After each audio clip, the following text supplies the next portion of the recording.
WBBM, Chicago.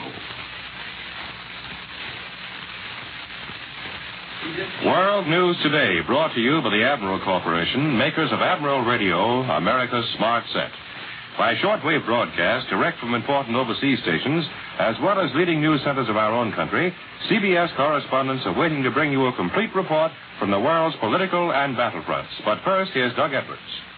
The Allied Fifth Army in Italy has taken 2 German hilltop strongholds dominating a fortified village near Cassino, while Eighth Army troops are fighting fiercely in the streets of Ortona. On the Russian front, Soviet forces have taken the initiative on every sector of the long line, except southwest of Zhilovin in White Russia. The Yugoslav partisans have cut the important Zagreb to Belgrade railway at several points, and in the Pacific, American heavy and medium bombers have made 4 more attacks on the Jap base at Cape Gloucester, New Britain Island. Now, Admiral Radio takes you direct to Algiers. Winston Burdett reporting.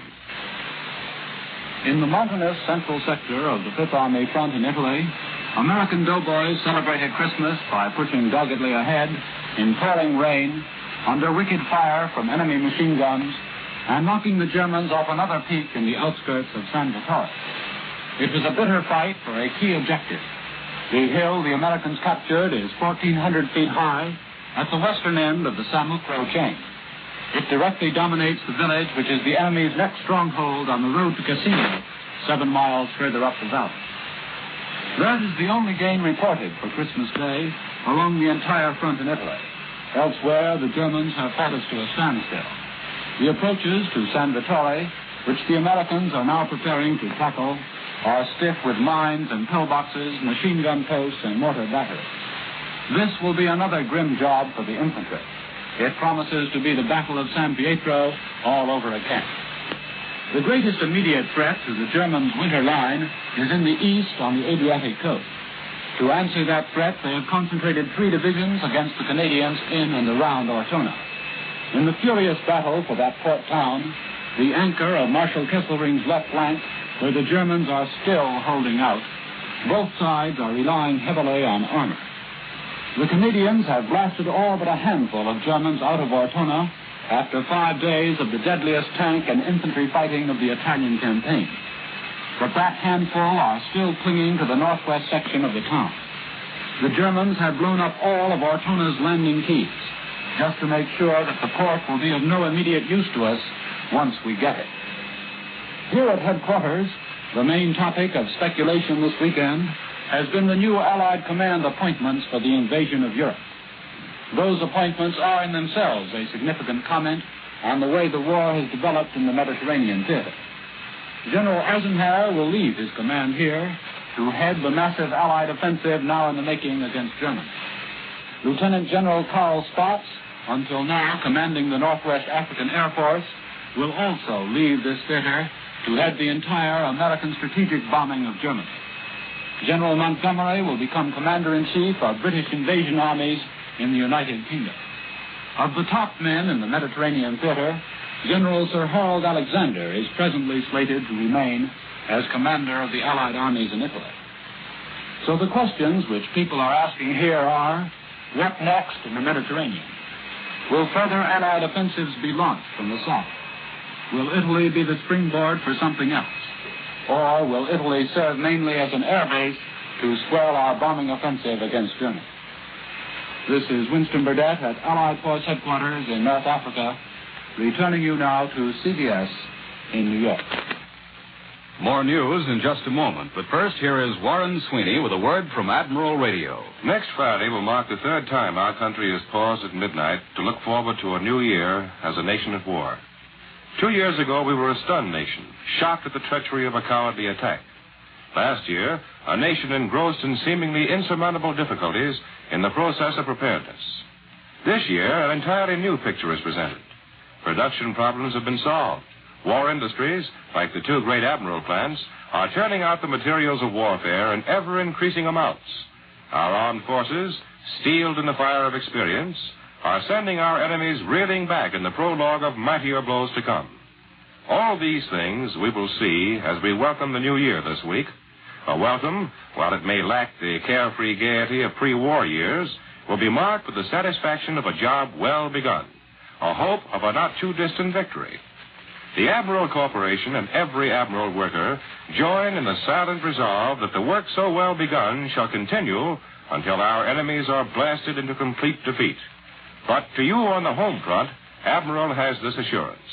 Though completely engaged in war production now, Admiral, in peacetime, the world's largest manufacturer of radio phonograph combinations with automatic record changers, is today planning the conversion to civilian duties, to the building of the new Admiral, America's Smart Set. Now, here once again is Doug Edwards. For Homefront News, Admiral Radio takes you to CBS Washington. Don Pryor reporting. It looks like a toss-up today as to whether the railroad strike controversy will be settled or whether the government will take over the carriers. Right now, the argument is hanging on dead center. Two of the operating brotherhoods have called off their strike and are willing to submit to President Roosevelt's arbitration. The others, three, have refused and are still threatening to strike at 6 a.m. Thursday. Leaders of the 15 non-operating unions are expected to meet at the White House tomorrow with management representatives, but nobody really counts on an agreement. The president will return from Hyde Park tomorrow, and if the strike threat still exists by Wednesday, the government probably will be operating the railroads Thursday morning. As for the steel strike, there's still no new information about it here, but plenty of worry. 40,000 men are already off the job, and the number is expected to jump to 350,000 in the next day or so. The unions blame the War Labor Board, which refused to guarantee that any agreement would be retroactive. Union leaders claim that no strike call has been issued, but so far the strike is following pretty much the same pattern as the coal strikes, which won increases for the miners. I return you to Admiral Radio in New York. There's been no word from Moscow in recent hours on the latest developments on the Russian battlefronts, but Berlin says the Red Army has extended its gains in the Zhytomyr area of the Kiev Bulge.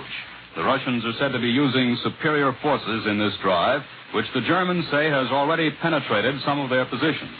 Moscow thus far has said nothing about the fighting in the Kiev Bulge. The Russians continue to stress the gains they're making in White Russia, gains which resulted in the recapture of another 200 populated places and put Soviet forces within 15 miles of the enemy stronghold at Vitebsk. The Russians have also cut the important Vitebsk-Polotsk supply highway. And now for a summary of recent developments in the South Pacific, here is Columbia's military analyst, Major George Fielding Elliott. The continuing Allied air attacks on the Japanese air base at Cape Gloucester are certainly suggestive of a possible landing in that area.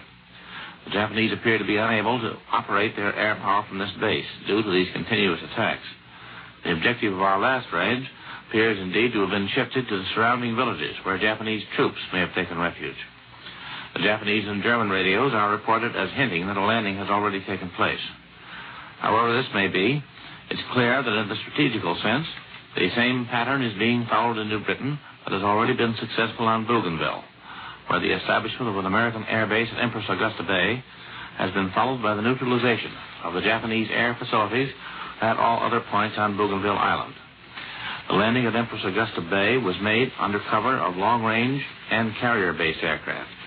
Once made, it established a base from which all types of land-based aircraft could be brought to bear against other Japanese installations on the island. That was Columbia's military analyst, Major George Fielding Elliott. Here in our New York studio today is Russell Hill, correspondent for the New York Herald Tribune, who has just returned from the Mediterranean Theater of Operations, where he's been covering the war for the last 3 years. Mr. Hill, a lot of us here at home are interested in knowing something about the Allied generals who are conducting our offensives. You've spent some time at the headquarters of General Montgomery, the British commander of the 8th Army, who's just been chosen to play a leading role under our own General Eisenhower in the Second Front invasion. We'd like to know what kind of a general and what kind of a man Montgomery really is. There is a very revealing remark about General Montgomery, which is attributed to Mr. Winston Churchill. The story goes that the Prime Minister, when asked his opinion about the 8th Army commander, considered for a moment and then replied, "Montgomery, in defeat, unthinkable. In victory, insufferable."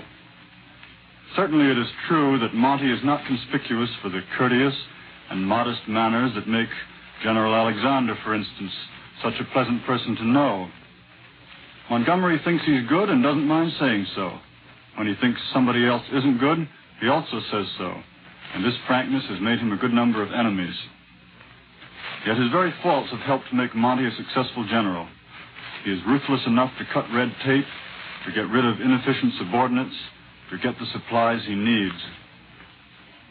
In a recent attack in Italy, his army suffered very heavy casualties, particularly in junior officers. Headquarters was slow in complying with his request for reinforcements.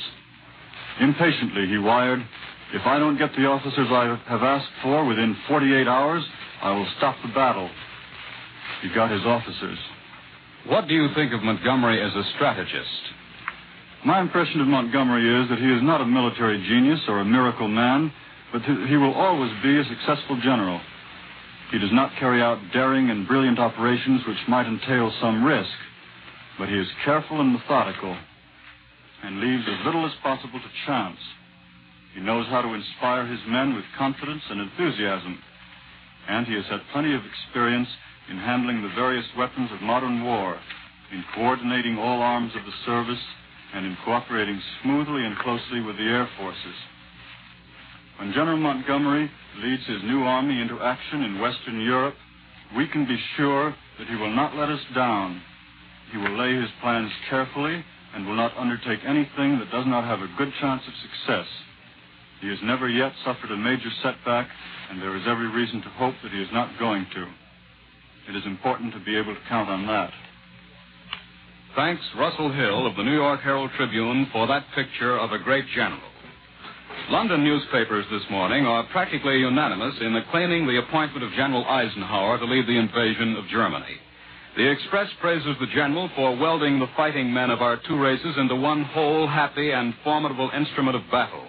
The Dispatch says Eisenhower won very high praise everywhere for the brilliant way he handled the First Command, fusing joint British and American land, sea, and air forces. The Observer says Eisenhower has a grand knack of finding talents and mixing them. And the Times adds, he has the gift of getting the best out of subordinates because he's big enough to leave them do the job he has given them in their own way. London newspapers are also speculating on the possible formation in Britain of a new tactical air force to act directly with the invading armies. The appointment of General Spaatz to command American strategic bombing forces is seen as an indication that there is to be no let-up in the full-scale deep penetrations of enemy-held lands. And the Sunday News says it is to be presumed that what might be described as an Allied air expeditionary force will contain every type of plane needed to support the opening and maintenance of a second front. Reports from London this morning say that the premier of the Polish government in exile is on his way to Washington to meet with President Roosevelt. And these reports, which are said to come from reliable sources, say the president may be asked to mediate the entire Russian-Polish problem.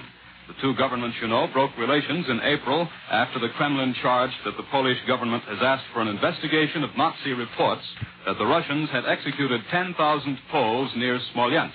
The Polish premier is said to have left London after he heard Foreign Minister Eden's accounts of the Tehran conference, together with Russia's conditions for restoring diplomatic relations. Only last Friday, President Roosevelt predicted that as a result of the Tehran conference, no insoluble differences would arise between Britain, the United States, and the Soviet Union. And now for news from South America, Admiral Radio takes you to CBS Rio de Janeiro. John Adams reporting. The American ambassador to Brazil, Jefferson Caffrey, left Rio early today for consultations in Washington. His last trip to headquarters was in August 1942, the month Brazil declared war against Germany and Italy. Since that date, however, Ambassador Caffrey has conferred with both President Roosevelt and Cordell Hull within the borders of Brazil. Most important local news of Christmas week was the visit of President Getulio Vargas to Sao Paulo, the great industrial center 300 miles south of Rio. The president conferred with business and industrial leaders on the problems of war production and post-war industrial planning. In Rio, the president's wife, Donna Darcy Vargas, held her annual party for the poor children of the city. They lined up for nearly 10 blocks outside the presidential palace in a pouring rain to receive their Christmas packages. In Copacabana Beach, the smart residential district, food prices were the highest in years. Turkey was 70 cents a pound. Scotch whiskey, however, was still available at $4 a bottle. Most members of the American colony opened their homes to entertain lonely American soldiers, sailors, and flyers who happened to be in port. They all seemed to have one idea about the war: to do the job they are told to do and get it done quickly, so they can get back home again, back to Hartford or Toledo or San Diego. They liked the appointment of Eisenhower as Allied invasion chief. And when they talked of Roosevelt's warning of big sacrifices ahead, they said, he's talking about us and our buddies, and not the ones who are squawking and striking at home. One boy got awfully dreamy-eyed as he talked about his Sally, who was expecting a baby next month. He had asked his commanding officer if there was any chance of getting home for the big event, and the skipper said, Buddy, you were there for the keel laying, but the war has got to go on. We can't spare you for the launching. This is John Adams in Rio, returning you to CBS and Admiral Radio in New York.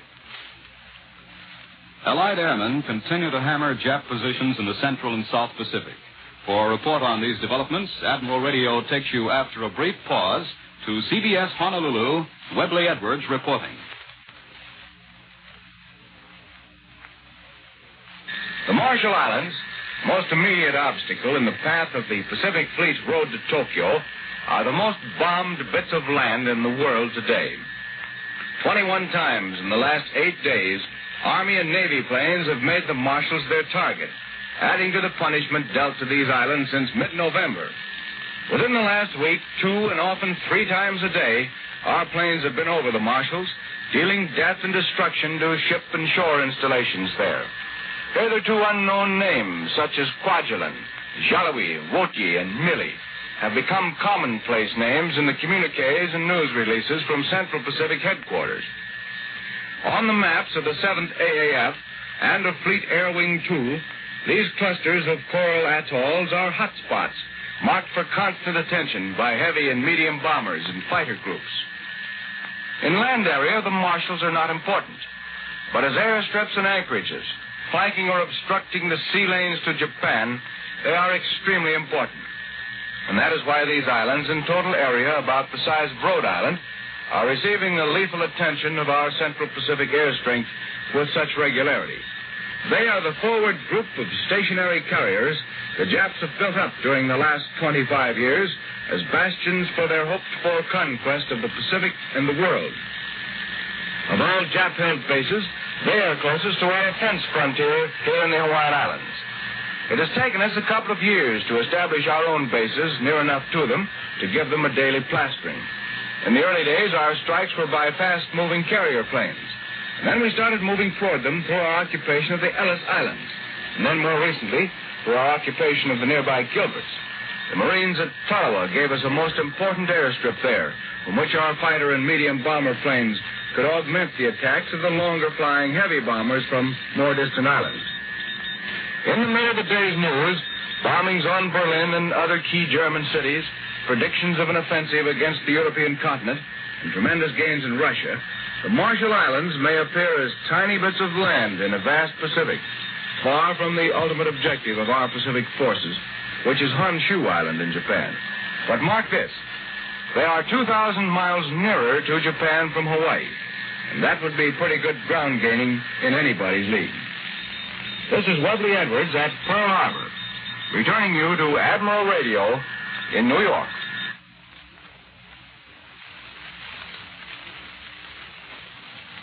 Marshal Tito, the leader of the Yugoslav partisans, today reports that his troops have cut the important Zagreb to Belgrade railway in Croatia at several points.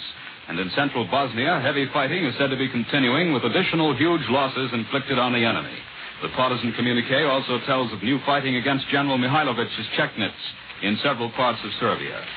From Cairo comes the suggestion that if and when the Allies open an offensive in the Balkans, General Sir Harold Alexander will be the top man. Back in this country is the Coast Guard combat artist who has been a witness to all 3 of our invasions in the Mediterranean area. For his story, Admiral Radio takes you to CBS Washington. Don Pryor reporting. This war has had a tremendous impact on all kinds of people. How each one takes it is the measure of himself. How all of us take it is the measure of America's great strength. Here is a young Midwestern artist, John Stephen Gretzer, 23 years old. 10 months as an artist for the Omaha World Herald, art study under Thomas Hart Benton, then night school and a job at the William Rockhill Nelson Art Gallery in Kansas City. And what then, John? Then things were changed. I joined the Coast Guard, went to Manhattan Beach, New York for training, and was assigned to sea duty 1 month later. Just like that. And I've been at sea on the same ship almost continuously ever since. Right out of the solid Middle West. And why did you pick the Coast Guard, John? Mostly, I guess, just because I'd never seen the sea and wanted to. Do you like it? Frankly, I didn't like it at first during that month of training. It was pretty rough for an artist anyway. But I liked the sea immediately, and after a while I got so I liked almost all of it. Especially after we'd been through a couple of invasions. Which invasions? We were in all three of them. North Africa, Sicily, and Italy. I was on a Coast Guard transport, the Samuel B. Chase. Well, you sound sort of proud of that ship. I am. She's known as the Lucky Chase. At Oran, she was only one of a group of 4 transports that wasn't sunk by bombing. She was attacked morning, night, and sometimes oftener for days on end. She stood off Gela, Sicily, unloading troops and taking on wounded for several days, with bombers overhead all the time. At Salerno, she did the same thing, only there it was twice as tough. On the way back from there, sailing through a channel in the minefields, she went through the worst night bombing attack I've ever seen. At least an hour and a half with the air full of tracer shells and bombs exploding all around. But in all that time, 18 months, she was never damaged once. She never lost a single man, and nobody in the crew was even wounded. Well, Lucky Chase is right. John, where did you spend last Christmas? At Gibraltar. We laid up there for a couple of weeks. Homesick? Gosh, yes.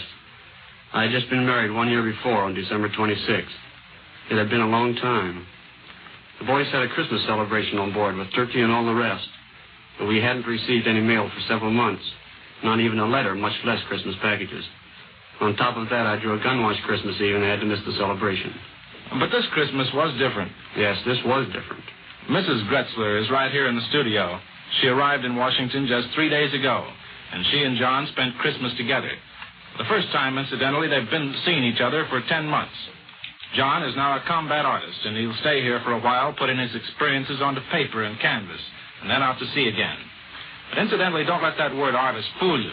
John is an artist, all right, and a good one. But combat artists in the Coast Guard are fighting men, first, last, and always. They do their drawing when they can. I return you to Admiral Radio in New York.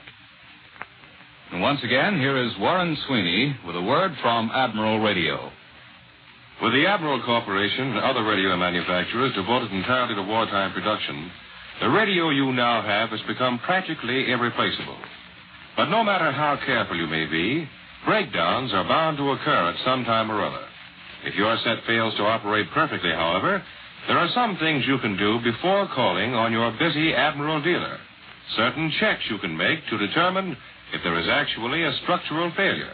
For example, are you sure the plug is firmly inserted in the light socket or that the wire on the plug is not loose?